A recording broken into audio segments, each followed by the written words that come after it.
Good morning.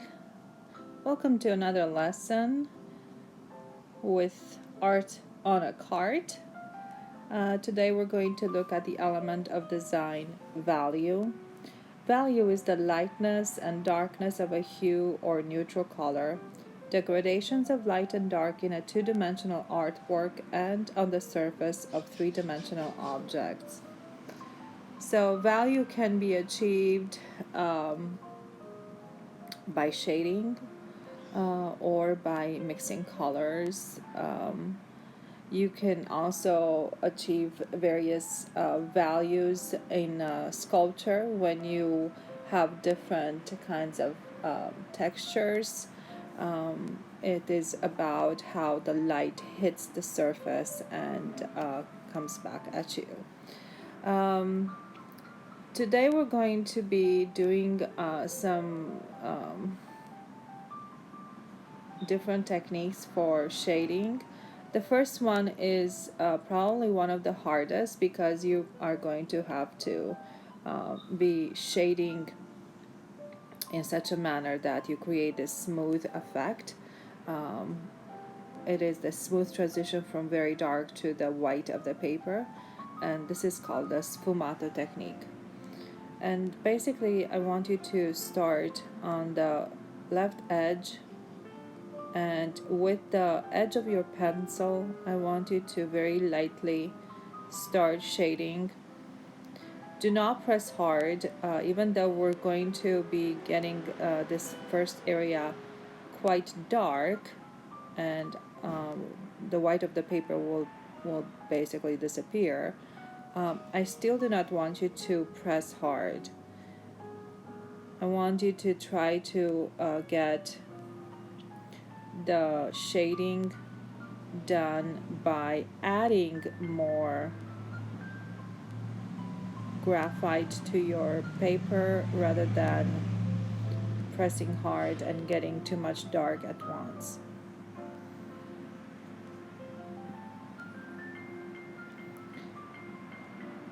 Now try to be very consistent with your pressure,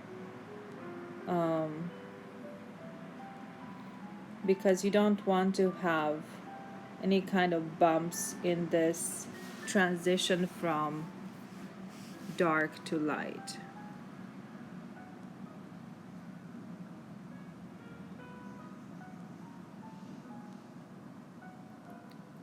So just use the edge of your pencil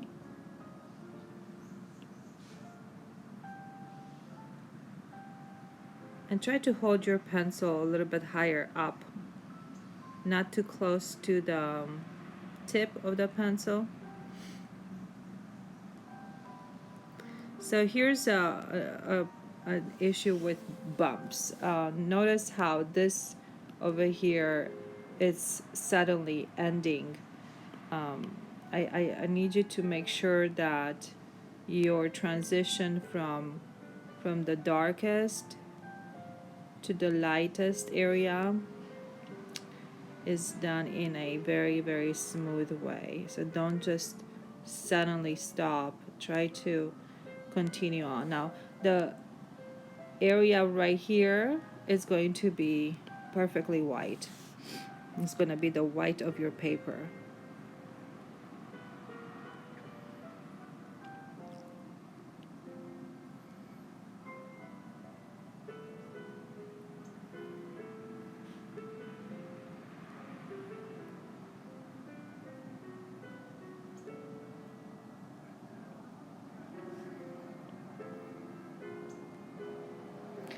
This morning I decided to come out on the patio and get a little bit of sun.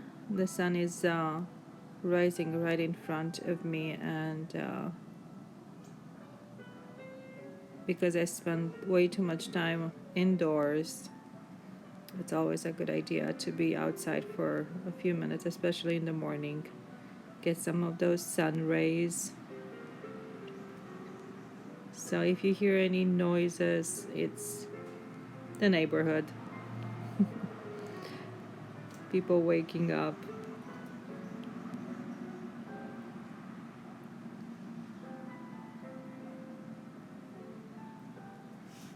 Now, another thing that you could do is you can, if you have a brush, like a makeup brush, or if you have a very soft Q-tip, you can use that to do a little bit of smoothing. Now, you don't want to overdo the smoothing. You want to be as light as possible with the smoothing process because you don't want to remove too much of this graphite.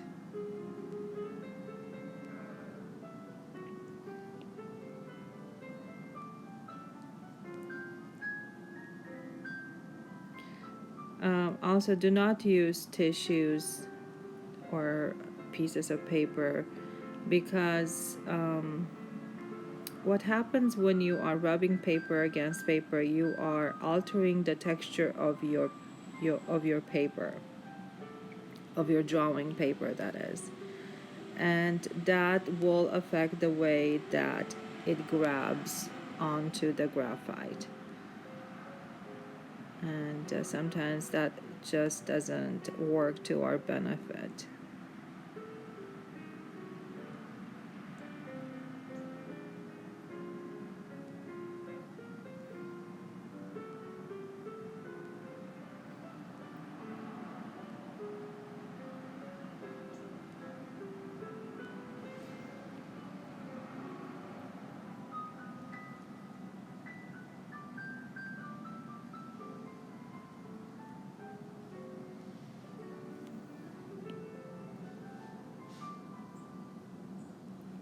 So the process of making this look as smooth as possible, it takes a little bit of time and effort, but I think once you start to see the results that you want to see, you are going to be very happy.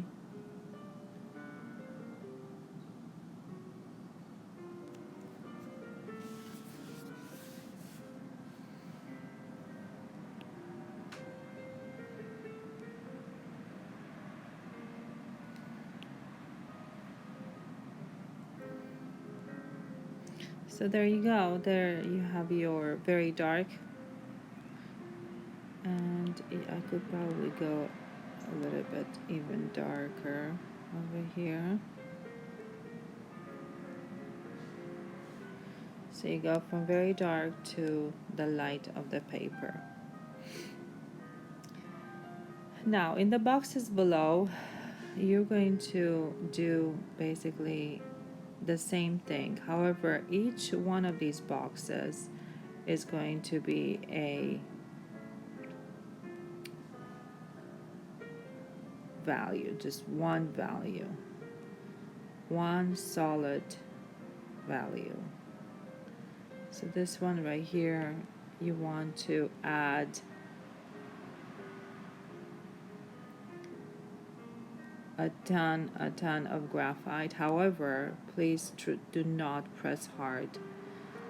The thing about graphite is that when you start pressing hard with your pencil, you get these streaks that are just not nice.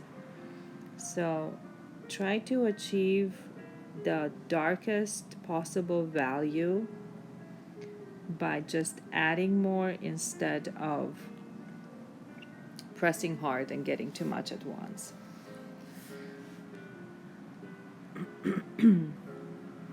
The next box is going to be slightly lighter. It's going to be a very dark gray. So it's going to be almost black, where you can see still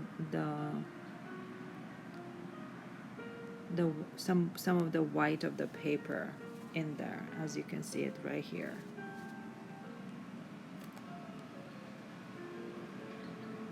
Now I have the benefit of the app because I can program different things in it to make sure that I don't go over the edges. In your case, you can use some post-it notes on either side of the box and try to protect your page so you actually get a nice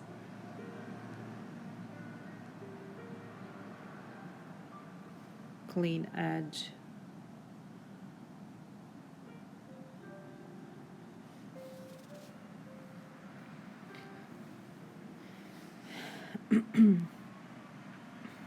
This box number 4, I need to smooth this a little bit because I don't have a consistent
I feel like these number 5 and number 4 are slightly too much exactly the same.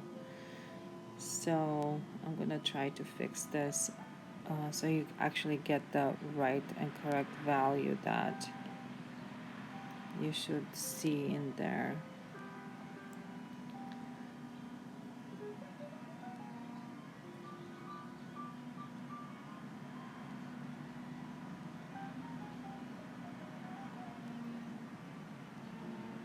Okay, that looks better.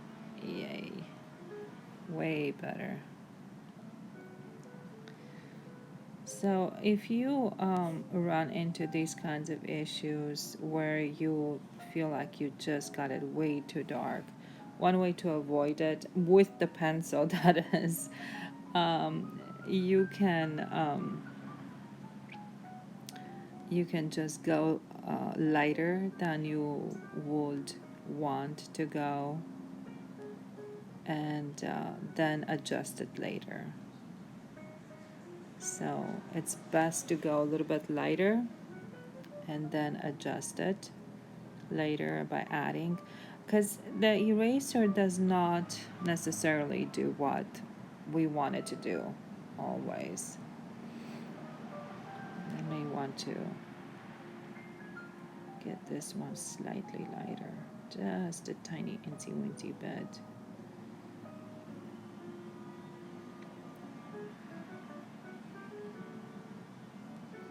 So that you can actually see the value that you should see there.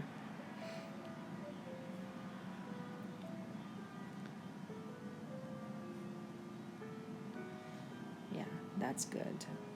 Okay, so for number 3, you do want to go as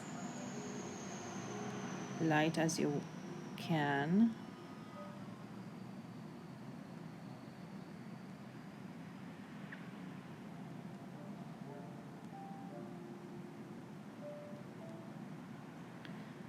So this one is basically half white, half black, kind of. I mean, you can still see the white of the paper.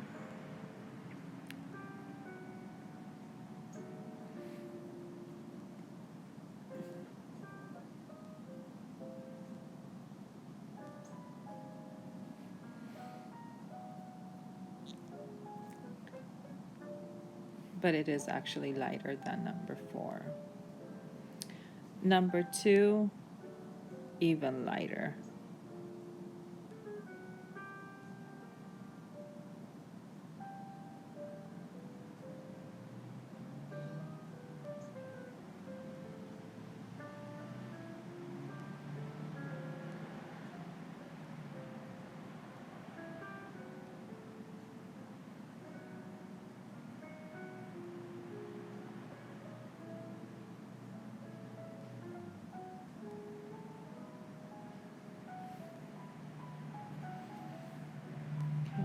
then number 1, it's gonna be almost one pass with your pencil, very lightly.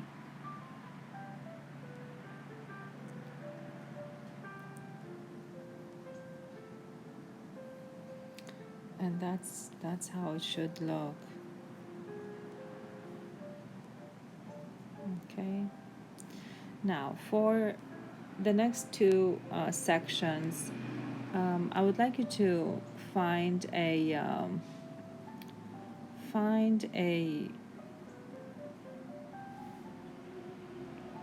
ballpoint pen. I think this one is probably the one that resembles the ballpoint pen most. Yeah, that's good. So with the ballpoint pen, you can achieve the same exact results you would achieve with the pencil. I actually absolutely love using a ballpoint pen because of the variety of values that you can get with it. So here we're going to do a cross-hatching technique. Now you will be seeing the streaks, and that's actually what we're looking for. So this is going to be done like this, one line at a time, and then we're going to go in the different direction, and this is what's called cross hatching.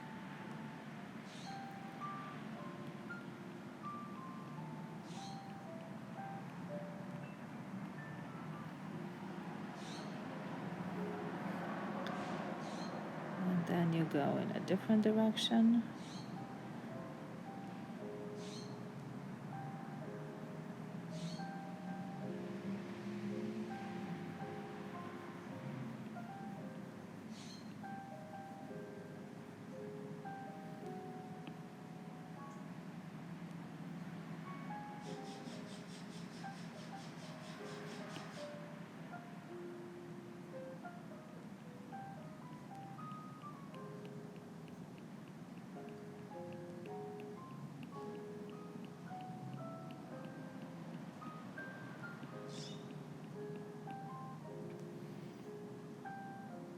And then again.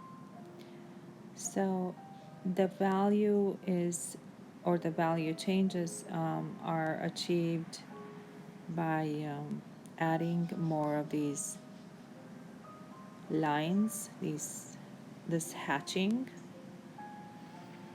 And the lightest area is achieved just by, barely adding anything there. It's kind of like just a few far apart lines. Do not press hard with your ballpoint pen. You kind of want it to drag across the paper. You don't want it to make a smooth line. As a matter of fact, when it comes to ballpoint pens, I like them to have a drag. I want the cheaper versions of ballpoint pens. I have tried every single ballpoint pen there is out there.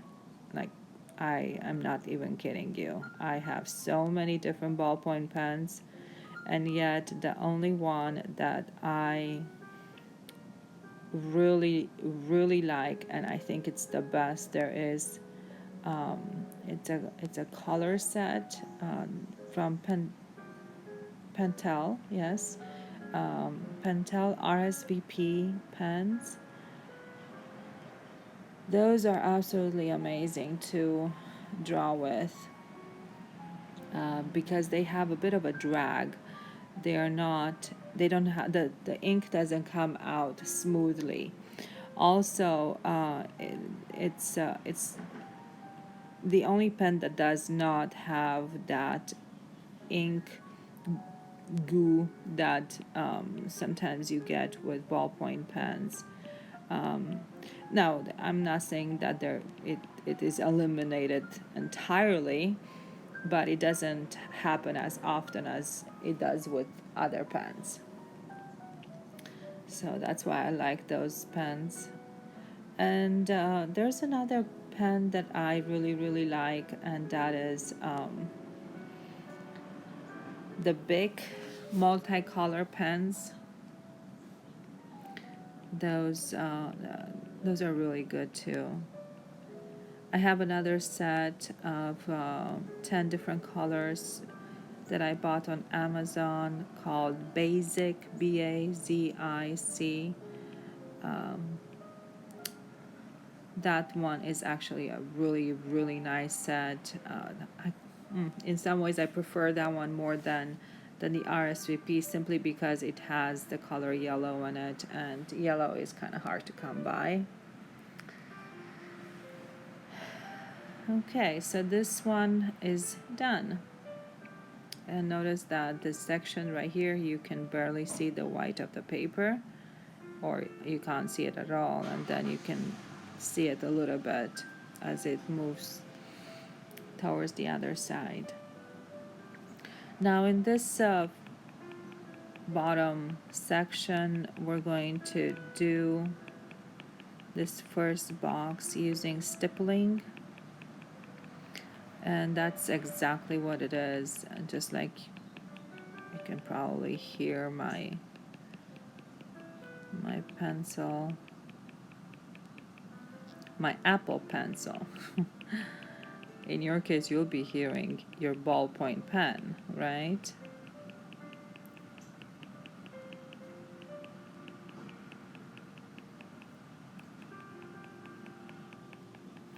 Yeah, so the ballpoint pen is an absolutely exquisite tool to use to draw. You can get some unbelievable effects. Once you master it, you can get the most unbelievable looking drawings. In certain ways, I can say that working with a ballpoint pen is probably more like, in the end, it becomes more like a painting because ballpoint pens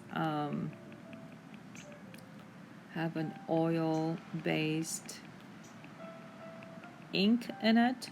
So, in the end, you're actually doing oil painting.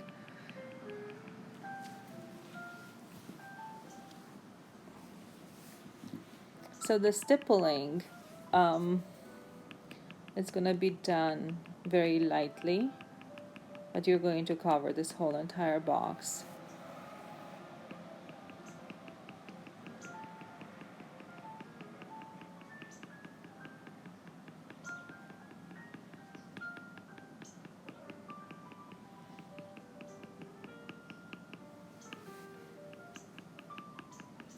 I think stippling is probably the most forgiving shading technique because it does not let you make very many mistakes. I mean, I'm not saying you cannot make mistakes with it, of course you can, but if you make a dot out of place, it's not gonna be the end of your drawing. So that is number one. For the number two box, of course, the one that's got 0 on it, it's the white of the paper. So once again, that one is already done for you. Now, if you were using a tinted paper, in that case, you would be using a white pencil or a white pen to shade that box.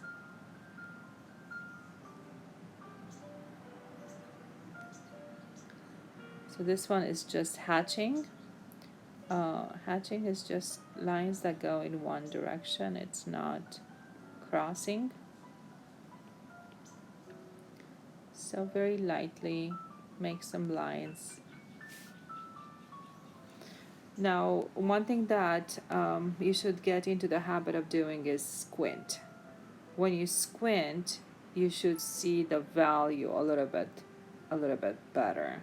So right now, what I'm seeing is that maybe my stippling needs to be done a little bit more, because there is too much of a huge change between the two boxes.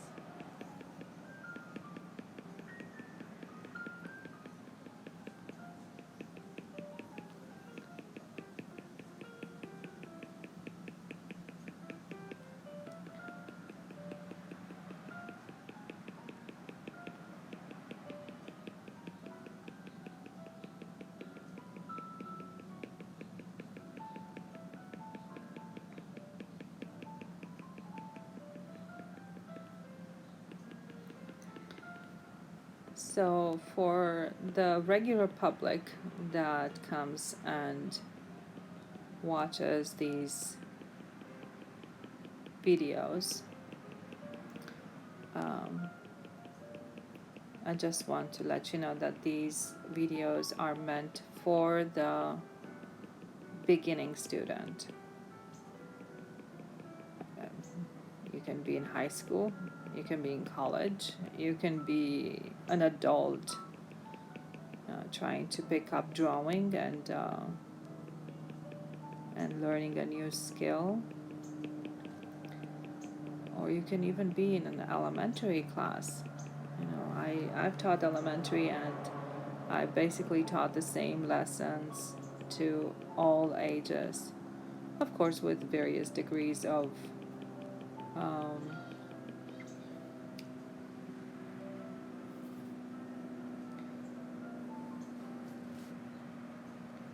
okay, so that's good enough. All right. So what I wanted to say that for the regular public that comes in and watches these videos, try this. Don't just sit there and watch. This is a very important skill that I don't think you can be an artist and not spend a bit of time every single day um, practicing your shading.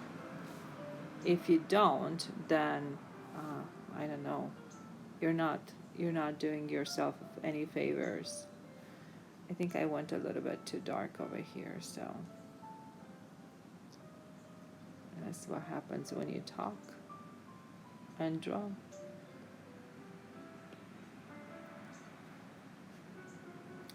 Okay, so this one I just wanted some jagged lines, nothing fancy about that. With the cross hatching, it's gonna be exactly the same thing that you did above.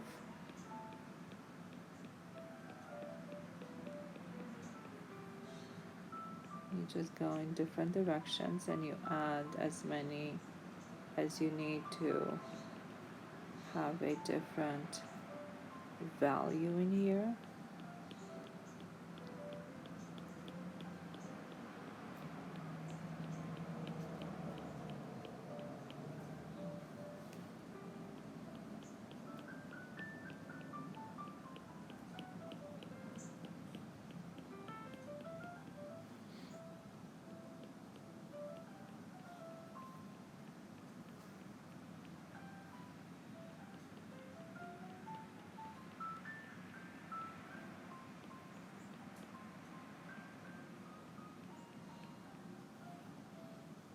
Okay.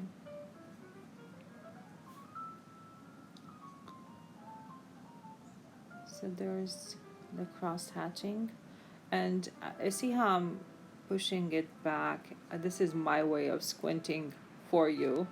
You can see the value changes in there.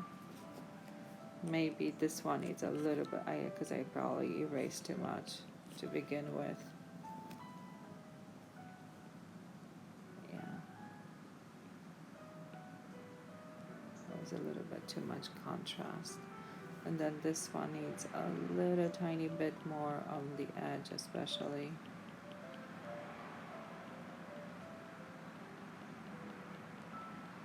So like I was saying earlier, it's best to go back and add than have to pull out an eraser or some other tool to get rid of the too much.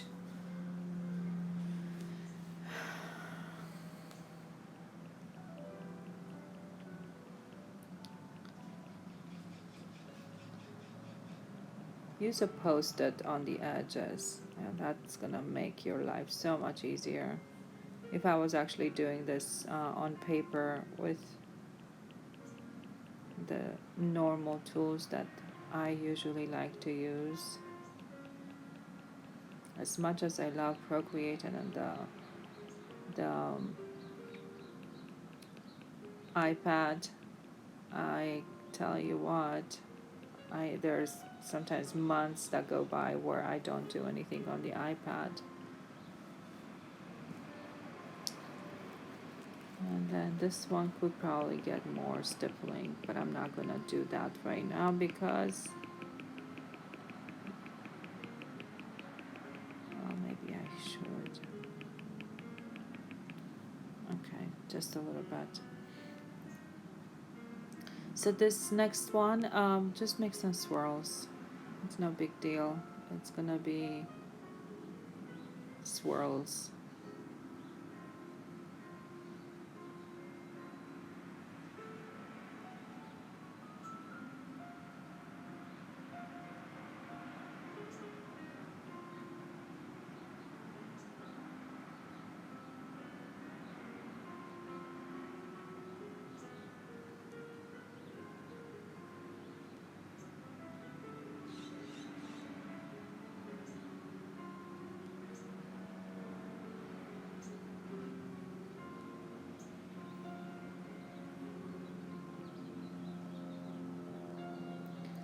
So this one you just want to add as much until you get a nice dark value, but you can still see the white of the paper. And then the last one is just black, and you can shade it however you want. You can take all of the different techniques and mishmash them into one. Doesn't matter how you do this, as long as it's perfectly pitch black with no white of the paper showing through. And there's your value worksheet. The stippling still needs a few more stipples in here.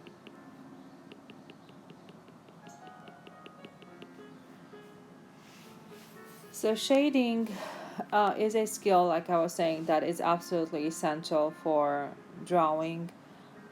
If you know how to shade, you don't even need to know how to draw properly. I mean, your shading is going to turn anything, any kind of drawing, any kind of sketch, anything that you can just scribble on a piece of paper, and even a kindergartner can you can take your kindergartner's drawing and shade it properly, and it will look spectacular. And as a matter of fact, there are artists that do that sort of thing. There's a company that I've come across on Pinterest. I have a board on value. Let me see if I can find it very quickly.